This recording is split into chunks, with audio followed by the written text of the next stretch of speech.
السلام علیکم ورحمۃ اللہ وبرکاتہ۔ اعوذ باللہ من الشیطان الرجیم، بسم اللہ الرحمن الرحیم۔ وَلِمَنْ خَافَ مَقَامَ رَبِّهِ جَنَّتَانِ فَبِأَيِّ آلَاءِ رَبِّكُمَا تُكَذِّبَانِ ذَوَاتَا أَفْنَانٍ فَبِأَيِّ آلَاءِ رَبِّكُمَا تُكَذِّبَانِ فِيهِمَا عَيْنَانِ تَجْرِيَانِ فَبِأَيِّ آلَاءِ رَبِّكُمَا تُكَذِّبَانِ فِيهِمَا مِنْ كُلِّ فَاكِهَةٍ زَوْجَانِ فَبِأَيِّ آلَاءِ رَبِّكُمَا تُكَذِّبَانِ مُتَّكِئِينَ عَلَى فُرُشٍ بَطَائِنُهَا مِنْ اسْتَبْرَقٍ وَجَنَى الْجَنَّتَيْنِ دَانٍ فَبِأَيِّ آلَاءِ رَبِّكُمَا تُكَذِّبَانِ فِيهِنَّ قَاصِرَاتُ الطَّرْفِ لَمْ يَطْمِثْهُنَّ إِنسٌ قَبْلَهُمْ وَلَا جَانٌّ فَبِأَيِّ آلَاءِ رَبِّكُمَا تُكَذِّبَانِ كَأَنَّهُنَّ الْيَاقُوتُ وَالْمَرْجَانُ فَبِأَيِّ آلَاءِ رَبِّكُمَا تُكَذِّبَانِ صدق اللہ العلی العظیم۔ رب اشرح لی صدری ویسر لی امری واحلل عقدۃ من لسانی یفقہوا قولی۔ رب زدنی علما۔ اور ہر اس شخص کے لیے جو اپنے رب کے حضور پیش ہونے کا خوف رکھتا ہو، یعنی آخرت کے دن سے ڈرتا ہو، دو باغ ہیں۔ تو اللہ تعالیٰ ان کے بارے میں کیا فرما رہا کہ ان کے لیے دو باغ ہیں۔ اپنے رب کے کن کن انعامات کو تم جھٹلاؤ گے؟ ہری بھری ڈالیوں سے بھرپور اپنے رب کے کن کن انعامات کو تم جھٹلاؤ گے؟ دونوں باغوں میں دو چشمے رواں، اپنے رب کے کن کن انعامات کو تم جھٹلاؤ گے؟ دونوں باغوں میں ہر پھل کی دو قسمیں، اپنے رب کے کن کن انعامات کو تم جھٹلاؤ گے؟ جنتی لوگ ایسے فرشوں پر تکیے لگا کے بیٹھیں گے جن کے استر دبیج ریشم کے ہوں گے۔ ریشم دنیا میں پہننا منع ہے، ممنوع ہے، لیکن وہاں پہ ریشم کا لباس بھی دیا جائے گا۔ اور باغوں کی ڈالیاں پھلوں سے جھکی پڑ رہی ہوں گی۔ اپنے رب کے کن کن انعامات کو تم جھٹلاؤ گے؟ ان نعمتوں کے درمیان شرمیلی نگاہوں والیاں ہوں گی جنہیں ان جنتیوں سے پہلے کسی انسان یا جن نے چھوا نہ ہوگا۔ اپنے رب کے کن کن انعامات کو تم جھٹلاؤ گے؟ ایسی خوبصورت جیسے ہیرے اور موتی، اپنے رب کے کن کن انعامات کو تم جھٹلاؤ گے؟ سورہ الرحمن کی تفسیر کا الحمدللہ سلسلہ جاری ہے۔ ابھی میں نے آپ کے سامنے آیت نمبر 46 سے آیت نمبر 59 تک کی تلاوت اور اس کی ترجمانی پیش کیا۔ بڑی اہم صورتیں ہیں اور بڑی اہم نعمتوں کا تذکرہ اللہ تعالیٰ بار بار کرنے کے بعد جو ہے انسان سے سوال کر رہا ہے کہ تم اپنے رب کے کن کن نعمتوں کو، قدرتوں کو، انعامات کو تم جھٹلاؤ گے؟ جنات نے جواب دیا کہ ہم کسی انعام، کسی نعمت کو ہم نہیں جھٹلاتے، لیکن انسان چونکہ بغیر سوچے سمجھے پڑھتا ہے، اسے اس کی تفسیر میں نہیں جاتا، اسے معلوم نہیں پڑتا۔ تو آگے ابھی جو بتایا جا رہا، اللہ تعالیٰ ہر اس شخص کے لیے جو اپنے رب کے حضور یعنی آخرت میں پیش ہونے کا ڈر رکھتا ہو، یعنی جس نے دنیا میں اللہ سے ڈرتے ہوئے زندگی بسر کی ہو، ہمیں روزانہ ہر جو ہے لمحے، ہر قدم پر اللہ سے ڈرتے ہوئے زندگی بسر کرنے کی کوشش کرنا۔ تو ایسے لوگوں کے لیے جسے ہمیشہ یہ احساس رہا ہو کہ میں دنیا میں غیر ذمہ دار شتر بے مہار بنا کر نہیں چھوڑ دیا گیا، بلکہ ایک روز مجھے اپنے رب کے سامنے کھڑا ہونا ہے اور اپنے اعمال کا حساب دینا ہے۔ تو یہ دنیا کھلونے کے طور پر نہیں بنائی گئی، کھیل کے طور پر اللہ تعالیٰ نے نہیں بنایا، بلکہ اللہ تعالیٰ نے ایک مقصد کے لیے بنایا۔ وہ مقصد کیا ہے؟ تو جو سورہ زاریات میں بار بار ہمارے سامنے بات آتی، وَمَا خَلَقْتُ الْجِنَّ وَالْإِنسَ إِلَّا لِيَعْبُدُونَ، اور نہیں پیدا کیا ہم نے جن اور انسان کو سوائے اس غرض کے لیے کہ وہ اللہ کی بندگی کریں۔ یہ ہے انبیاء کو بھیجنے کا مشن، یہ تھا کہ جو ہے وہ لوگوں کو ڈرائے، جو گمراہیوں میں، بد اخلاقیوں میں، شرک میں ڈوبے ہیں، ان کو ڈرائیں کہ ایک نہ ایک دن تم کو مرنا ہے اور جواب دینا ہے، اور جو اچھے کام کریں، جو اللہ اس کے رسول کی اطاعت کریں، ان کو جو ہے خوشخبری سنائیں اس کے لیے۔ پھر یہ بھی بات ہمارے سامنے آتی، امت مسلمہ کا مقصد کیا ہے؟ امت مسلمہ کا مقصد اللہ تعالیٰ قرآن مجید میں بار بار یہ بیان فرماتا کہ جو ہے کنتم خیر امۃ اخرجت للناس تأمرون بالمعروف وتنہون عن المنکر، تم وہ بہترین گروہ جسے نکالا گیا ہے، تم لوگوں کو نیکی کا حکم دیتے اور برائیوں سے جو تم روکتے ہو اگر تم مومن ہو۔ یہ ہمارا مقصد بتایا گیا ہے، لیکن آج کیا ہے، ہم اپنے مقصد کو اوجھل کر دیے، پیچھے کر دیے، اور ہم بھی دوسروں کے جیسے دنیا کی زندگی کے دوڑ میں لگے ہوئے ہیں۔ منع نہیں ہے، دوڑ میں لگنا منع نہیں ہے، لیکن اپنے جائز کام، اپنے عبادات اور اپنے مقصد سے جو ہے پیچھے نہیں ہٹنا۔ مقصد اور ہمارے فرائض، عبادات وغیرہ یہ پرائرٹی میں رہنا چاہیے، باقی کے بعد کی چیزیں ہیں۔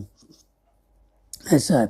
اب یہ عقیدہ جس شخص کا ہو، وہ لا محالہ جو ہے خواہشات نفس کی بندگی سے بچے گا۔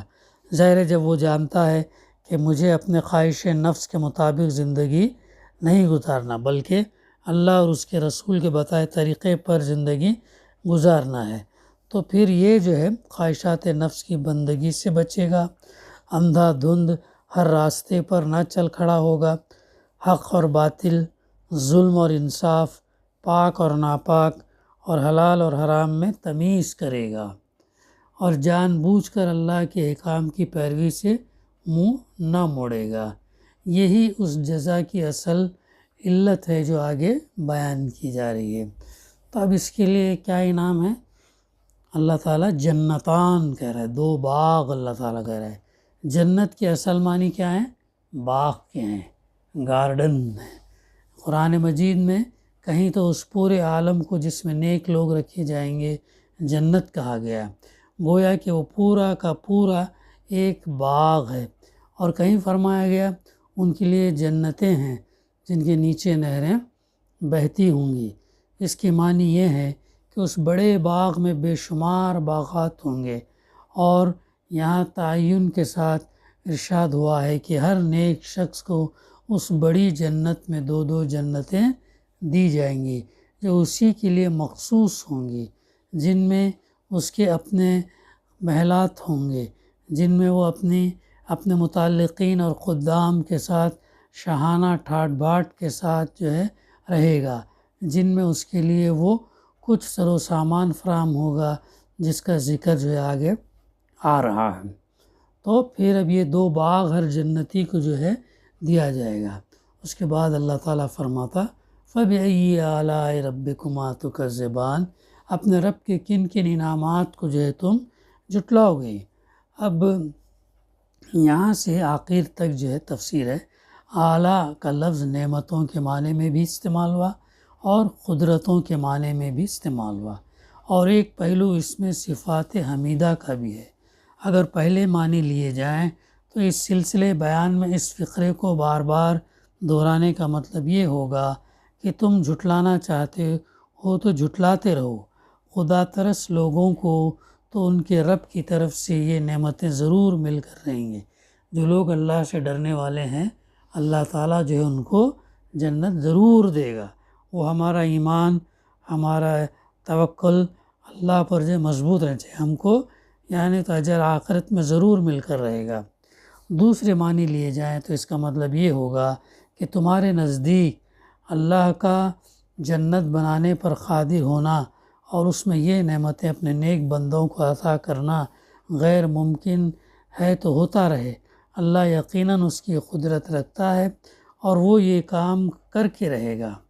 دوسرے معنی۔ تیسرے معنی کے لحاظ سے اس کا مطلب یہ ہے کہ اللہ تعالیٰ کو تم نیکی اور بدی کی تمیز سے عاری سمجھتے ہو۔ تمہارے نزدیک وہ اتنی بڑی دنیا تو بنا بیٹھا ہے، مگر اس میں خواہ کوئی ظلم کرے یا انصاف، حق کے لیے کام کرے یا باطل کے لیے، شر پھیلائے یا خیر پھیلائے، اسے اس کی کوئی پرواہ نہیں۔ وہ نہ ظالم کو سزا دینے والا ہے، نہ مظلوم کی دادرسی کرنے والا، نہ خیر کا قدر شناس ہے، نہ شر سے نفور۔ پھر وہ تمہارے خیال میں عاجز بھی ہے، تو زمین اور آسمان تو بنا لیتا ہے، مگر ظالموں کی سزا کے لیے جہنم اور حق کی پیروی کرنے والوں کو اجر دینے کے لیے جنت بنا دینے پر وہ قادر نہیں ہے۔ اس کے اوصاف حمیدہ کی یہ تکذیب آج تم جتنی چاہو کر لو، کل جب وہ ظالموں کو جہنم میں جھونک دے گا اور حق پرستوں کو جنت میں یہ کچھ نعمتیں دے گا، کیا اس وقت بھی تم اس کے ان اوصاف کو جھٹلا سکو گے؟ سوال ہے یہاں پر، اللہ تعالیٰ بار بار اس کے ذریعے سے سوال کرتے تھے، ضرور ہم ضرور نہیں جھٹلائیں گے، اللہ ہم تیری ہر بات پر یقین رکھتے ہیں۔ پھر آگے فرمایا جا رہا ذواتا افنان، ہری بھری ڈالیوں سے بھرپور۔ اب یہ جو ہوں گے ہری بھری ڈالیاں، ان سے پھل جو ہے بھرپور ہوں گے۔ اپنے رب کے کن کن انعامات کو تم جھٹلاؤ گے؟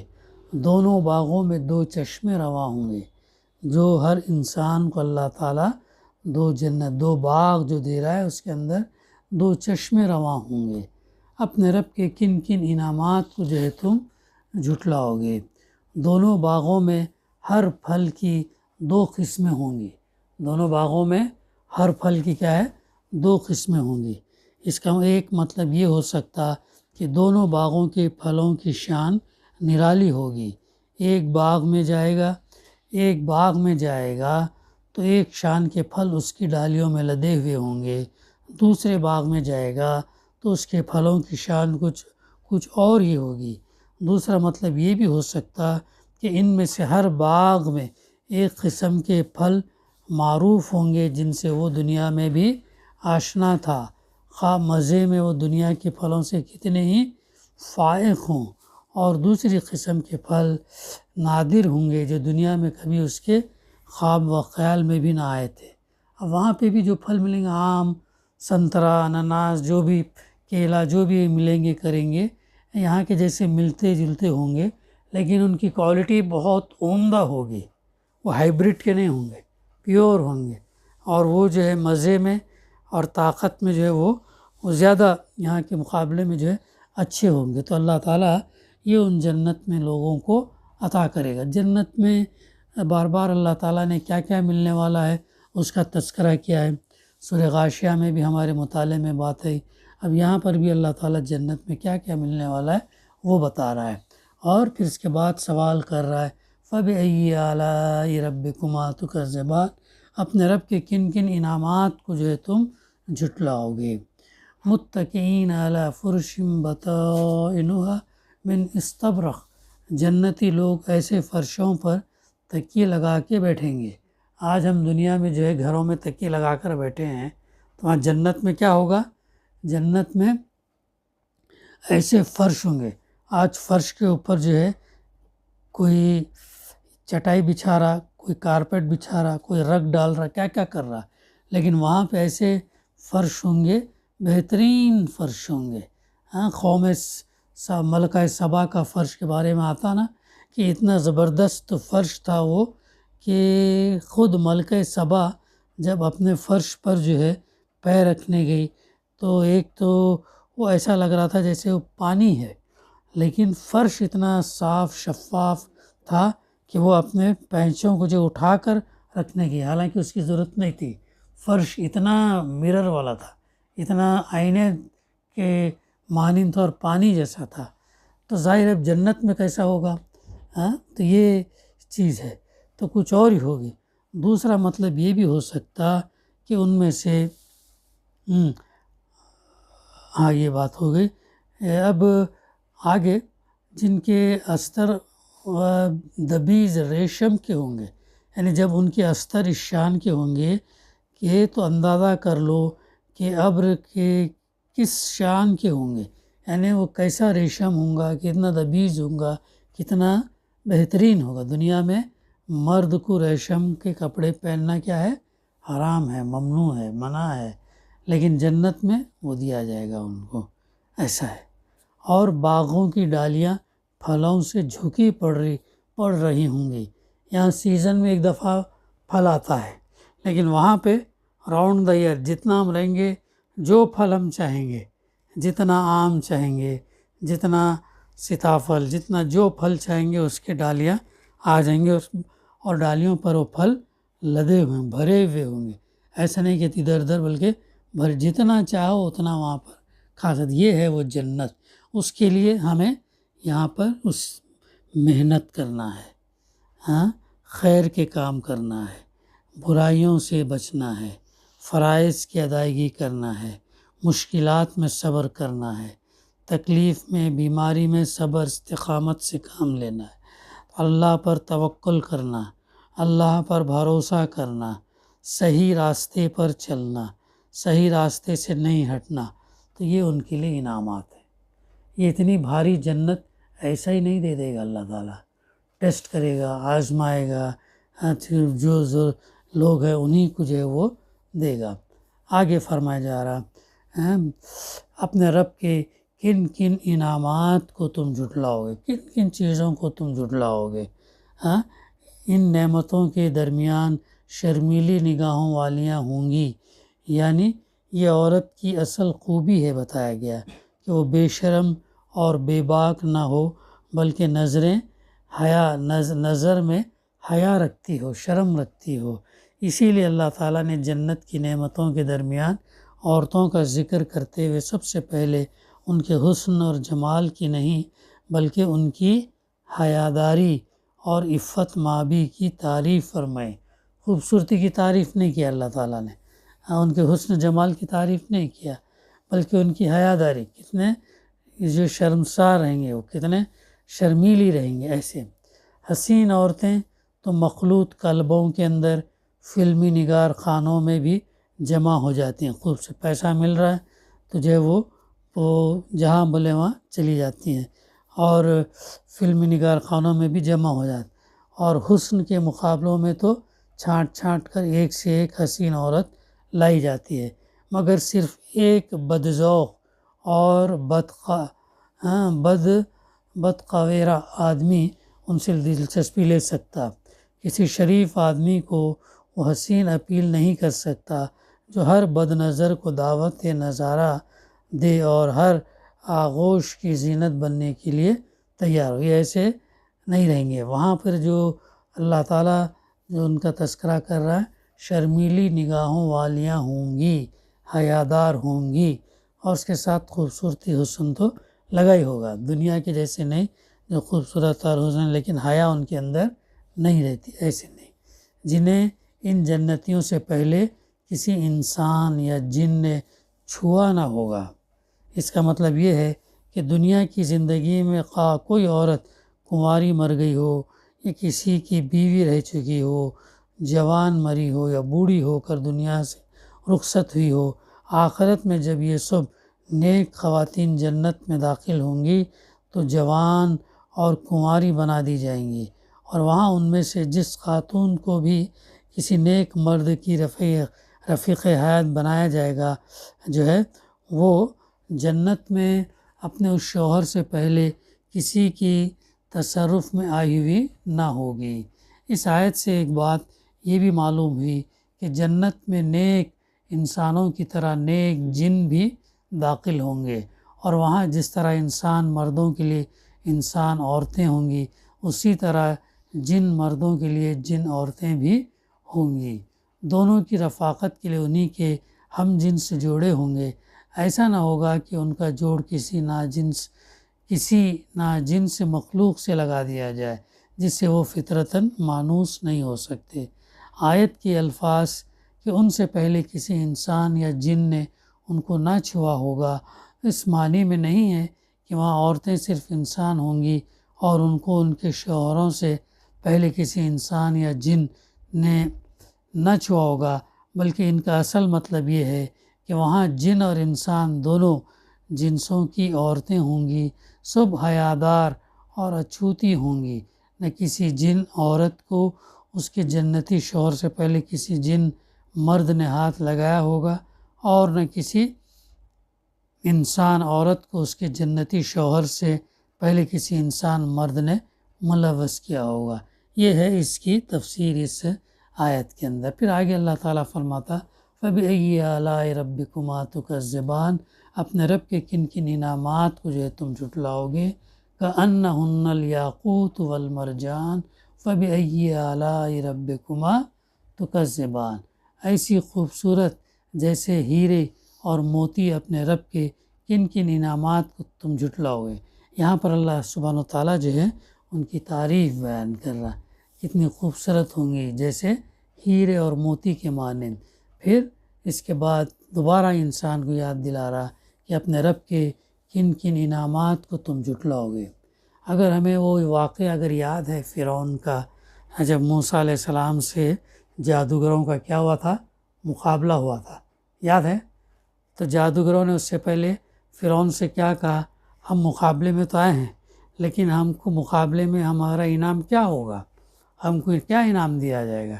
تو فرعون نے کیا کہا، تم جو ہے میرے مقرب ترین ہوں گے، تم میرے قریب ہوں گے، قریب لوگوں میں تم شمار ہوگا، منسٹرز جیسا، امپورٹنٹ منسٹری جیسا، ایسا تم شمار ہوگا۔ لیکن جب انہوں نے جادو جب سے ڈالے، اپنے جو کمال دکھانا شروع کیے، لوگوں کی نگاہ کو محصور کر دیا، تب جب اللہ کے حکم سے موسیٰ علیہ السلام عصا ڈالے، اور عصا ڈالنے کے بعد پورے ان کے بنائے ہوئے سانپوں کو عصا کیا گیا، نگل لیا۔ تو اس کے بعد جو ہے جادوگروں نے کیا کہا، ہم موسیٰ اور ہارون کے رب پر ایمان لائے۔ کیوں بولے یہ اس لیے بولے کہ انہوں نے دیکھ لیا اللہ کی نشانی کو۔ اللہ تعالیٰ جو نشانیوں کا تذکرہ کرتا ہے بار بار اور نعمتوں کا جو تذکرہ کرتا ہے، جب انسان اس کے دل کے اندر جب اتر جاتی ہے تو وہ جو ہے پھر ایمان لے آتا ہے۔ تو جادوگروں نے یہی کہا، ہم موسیٰ اور ہارون کے رب پر جو ایمان لائے۔ فرعون کیا جواب دیا، کیا تم مجھے بغیر پوچھے تم ان کے رب پر ایمان لائے، حالانکہ میں تمہارے ہاتھ اور پیر کیا کروں گا، مختلف ڈائریکشن میں کٹوا دوں گا۔ بولا نے کتنی اذیت، کتنا ٹارچر، کتنی سخت سزا۔ لیکن ان کا جواب ہے، ہم جب اللہ کی نعمت، اللہ کی معرفت، اللہ کی نشانی دیکھ لیں گے تو ہمیں اس سے کچھ نہیں پڑتا۔ ہمیں اللہ تعالیٰ جو ہے وہ ایگزیکٹ الفاظ یاد نہیں آ رہے مجھے، بہت بڑا اجر اللہ تعالیٰ ہم کو دینے والا۔ تو یہ ہے نشانیوں کا فائدہ، یہ ہے ان نعمتوں کی حقیقت۔ اسی لیے اللہ تعالیٰ بھی جو ہے یہاں پر بار بار کہہ رہا ہے کہ فَبِأَيِّ آلَاءِ رَبِّكَ، تم جو ہے اپنے رب کے کن کن انعامات کو، کن کن نعمتوں کو تم جو ہے جھٹلاؤ گے۔ بقا انشاءاللہ آئندہ سلسلہ جاری رہے گا۔ دعا ہے کہ اللہ سبحانہ وتعالی ہمیں صحیح سمجھنے، اس پر عمل کرنے اور اس پیغام کو پہنچانے کی توفیق دے۔ ربنا تقبل منا انک انت السمیع العلیم وتب علینا انک انت التواب الرحیم۔ صلی اللہ تعالی علی خیر خلقہ وعلی آلہ اصحابہ اجمعین والحمد للہ رب العالمین۔